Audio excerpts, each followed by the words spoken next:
reporter covering the team, there's so much secrecy around the Patriots quarterback plan. So I was asking myself the question, what do I know for fact? And for fact, what I know is that the Patriots, Bill Belichick, he holds Jimmy Garoppolo in such high regard. And it's one thing for me to say it, but I could actually show it to you. I mean, there was a picture after the 49ers handed the Patriots their worst home loss in 2 decades under Bill Belichick, where Bill Belichick stayed on the field to talk with Jimmy Garoppolo, and Josh McDaniels, the offensive coordinator, was standing nearby for his turn to talk to Jimmy Garoppolo. So the point is this, Greeny, if the Patriots believe Jimmy Garoppolo is their plan A, and there's a big gap to plan B, now is the time for them to at least test the 49ers' commitment to Jimmy G. And so then that begets the obvious next question, which is if they do decide, to your point, that that's what they want to do, how do they get it done? Well, I got to give credit to Michael Lombardi, the longtime NFL front office man who was here with the Patriots when the Patriots drafted Garoppolo in 2014. On his podcast, The GM Shuffle, he said, how about Sam Darnold going from the Jets to the 49ers, who in turn would then trade Jimmy Garoppolo in a situation controlled by Garoppolo because he has a no-trade clause. And you saw the respect that was mutual between the Patriots and Garoppolo. Well, you'd think Jimmy might like the idea of a homecoming in that scenario, Greeny, that could work for everyone. The 49ers would pick up a lot of cap space in that exchange. The Patriots would get their quarterback, who they respect so much, and the Jets, your Jets, would probably take a quarterback at number 2, which might be their preference anyway. Yeah, it's a very interesting way of looking at it. It certainly all feels plausible and possible. How likely it is remains to be seen, but it'll play out, we would think, in the next week or two. Mike Reese, outstanding. Again, you can read all of that, the piece that he put up there yesterday. Let me bring my crew back in here. And Dan Orlovsky, what'd you think of that? Let's start with just the quarterback, specifically the quarterback piece of this, which is to say that this would result in Darnold in San Francisco and Garoppolo in New England. Just looking at it from the standpoint of those players, Dan Orlovsky, how do you like it?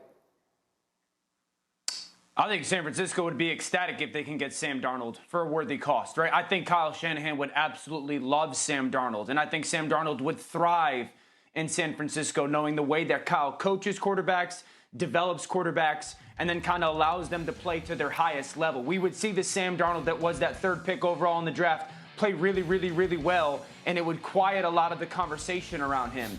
Now, Jimmy Garoppolo to New England makes a ton of sense, only if Josh McDaniels liked or wants to go back to the traditional thought process or style of football that they played with.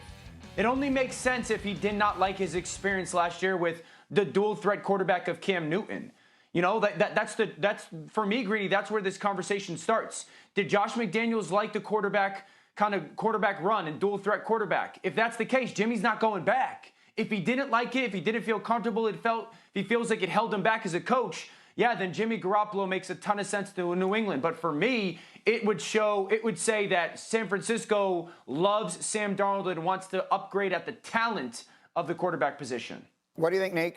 So Sam Darnold needs to be making these calls himself. Any way to get him out there to San Francisco, like he needs to be wheeling and dealing and trying to figure out how he can make this happen. I think everything that Dan said was right on point, with the exception of the Cam Newton point. Is I don't understand, I can't imagine that Josh McDaniels believes that the Cam Newton that they got last year is like an accurate version of what an offense would be like with a healthy, younger, fresher dual threat quarterback. I think Josh McDaniels recognizes the pattern of the NFL, the direction that it's going, and best case scenario, he wants a flexible guy that can be dual threat, that can threaten the defense in multiple different ways, but he wants one who's a little healthier and one who hasn't had as many surgeries. I don't think that they necessarily want to go back to Jimmy Garoppolo unless they're going to do this kind of quarterback cycling strategy that we've all kind of hoped some team would try at some point. Maybe this is the team that's going to be willing to try it, who's going to be willing to go out there and just kind of bring in a new quarterback every year. I guess the Colts are kind of the only team that have started to try to do something like that. I could see that happening with Jimmy G, but I can't imagine that the Patriots want to sign up for a long-term commitment to Jimmy Garoppolo, who's an old-fashioned quarterback who isn't nearly as talented as the other guys out there. Go ahead, Dan. Quick final thought.